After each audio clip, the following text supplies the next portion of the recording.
আসসালামু আলাইকুম রহমতুল্লাহ। হোম টুটে একাডেমিতে তোমাদের জানাই স্বাগতম। আশা করি তোমরা ভালো আছো। আজ আমি তোমাদের সাথে আলোচনা করব সপ্তম শ্রেণী গণিত তৃতীয় অধ্যায় ভগ্নাংশের গসাগু ও লসাগু নিয়ে।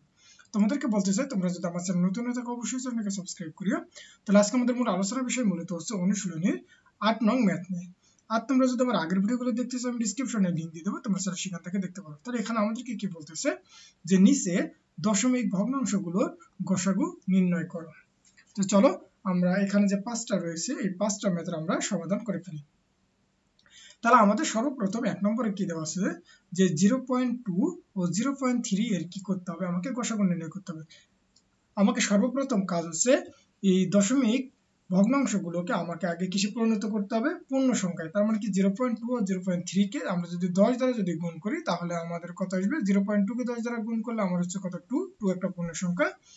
আবার 0.3 কে আমরা যদি 10 দ্বারা গুণ করি তাহলে আমার কত আসবে, 3 আসবে। তাহলে এবার দুটো পূর্ণ সংখ্যা পেলাম, 2 আর 3। এইবার 2 আর 3 এর হচ্ছে আমার গসাগু কত।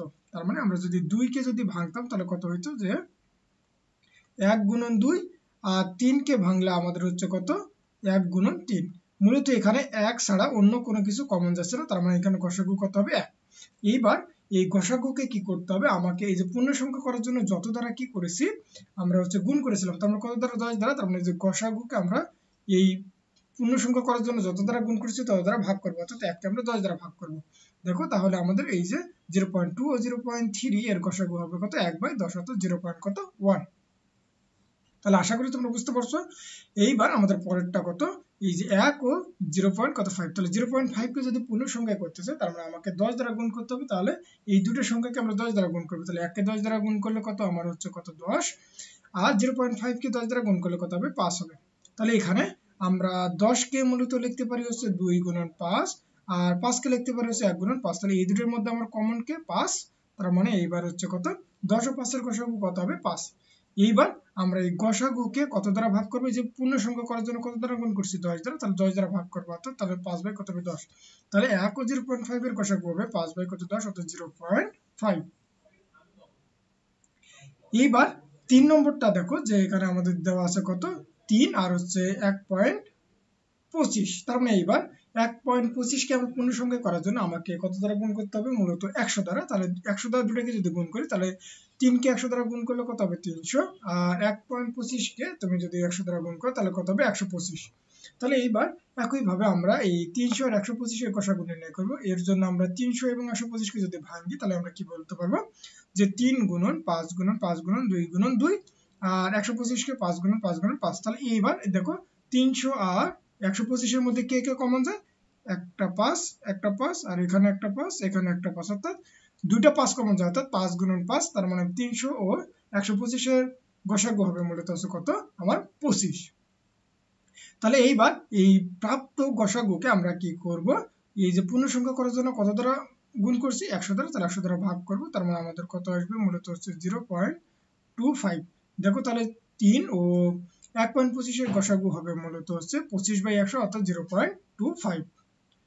এইবার তারপরে আমাদের 4 নম্বরটা কি বলতেছে দেখো যে 0.2 আর 0.004, অর্থাৎ আমরা 0.004 কে যদি আমরা পূর্ণ সংখ্যায় করতে চাই আমাকে 1000 দ্বারা কি করতে হবে, গুণ করতে হবে। তাহলে দুটাকে আমরা 1000 দ্বারা যদি গুণ করি তাহলে 0.2 কে 1000 দ্বারা গুণ করলে কত আসবে আমার 200, আর 0.004 কে আমরা 1000 দ্বারা গুণ করলে কত আসবে 4 আসবে। তাহলে এইবার আমরা এই দুটো অর্থাৎ 200 ও 4 এর আমরা গসাগু নির্ণয় করব। তাহলে এর জন্য আমাকে এই দুটো সংখ্যাকে যদি ভাঙি, অর্থাৎ 200 কে ভাঙলে আমরা হচ্ছে 2 গুণন 2 গুণন 2 গুণন 5 গুণন 5, আর 4 কে আমরা হচ্ছে 2 গুণন 2। তার মানে এখানে দেখো একটা 2 আর এখানে একটা 2 কমন যাবে, আর এখানকার একটা এখানে একটা, অর্থাৎ মোট কত হবে 4। অর্থাৎ 200 ও 4 এর গসাগু কত হবে আমার বলতো 4। তাহলে এইবার 4 কে কি করব, অর্থাৎ পূর্ণ সংখ্যা করার জন্য কত দ্বারা আমরা ভাগ করেছি 1000 দ্বারা, তাহলে 1000 দ্বারা 1000 দ্বারা গুণ করছিলাম। এবার 1000 এখানে ভাগ করে দেব, তার মানে কত আসবে, তাহলে 0.00 তাহলে আমার এই যে 0.2 ও 0.004 এর গসাগু হবে মূলত হচ্ছে 0.004। তাহলে আশা করি তোমরা এতটুকু বুঝতে পারছো। এইবার 5 নম্বরে আমাদের কি দেওয়া আছে যে 0.2, তারপরে 0.3 ও 0.4 এর কি করতে হবে, গসাগু নির্ণয় করতে হবে। তাহলে 0.2 কে যদি আমরা 10 দ্বারা গুণ করি তাহলে আমাদের 2, আর 0.3 কে যদি আমরা 10 দ্বারা গুণ করি তাহলে 3, আর 0.4 কে যদি আমরা 10 দ্বারা গুণ করি তাহলে আমরা 4 হবে। তার মানে এই 2 3 4 এর আমার গসাগু কত হবে, মূলত 1 হবে। তাহলে কি হবে, এই যে দেখো 2 কে আমরা ভাঙতে পারি কত হচ্ছে 2 গুণন 1, আবার 3 কে ভাঙতে পারে হচ্ছে 3 গুণন 1 আর 4 কে ভাঙতে পারে 2 গুণন 1। দেখো এই দুটার এই তিনটার মধ্যে শুধুমাত্র 1 ব্যতীত অন্য কোনো সংখ্যা কিন্তু কমন নাই, তার মানে এর গসাগু কত হবে আমার 1। তাহলে এবার এই গসাগুকে আমরা হচ্ছে পূর্ণ সংখ্যা করার জন্য কত দ্বারা গুণ করছিলাম, মূলত হচ্ছে 10 দ্বারা। প্রত্যেকটা থেকে আমরা কত দ্বারা গুণ করছি, 10 দ্বারা। তাহলে 10 দ্বারা একে কি করব আমরা ভাগ করব। তাহলে 10 দ্বারা ভাগ করলে আমার কত আসবে 0.1, তার মানে এইটাই হবে নির্ণয় আমার হচ্ছে গসাগু। তাহলে আমরা এটা লিখব যে 0.2 0.3 ও 0.4 এর গসাগু হবে 1/10 অর্থাৎ 0.1। অর্থাৎ এইভাবেই তোমরা খুব সহজে যে কোনো দশমিক ভগ্নাংশের কি করতে পারবো, গসাগু নির্ণয় করতে পারবো। তাহলে আশা করি তোমরা এতটুকু বুঝতে পারছো। তাহলে আজকের মতো এই পর্যন্তই। আমি পরবর্তী ভিডিওতে তোমাদের সাথে পরবর্তী অধ্যায় অর্থাৎ এই যে অনুপাত ও সমানুপাত নিয়ে আলোচনা করব। তাহলে তোমরা সকলে ভালো থাকবে, সুস্থ থাকবে। আল্লাহ হাফেজ।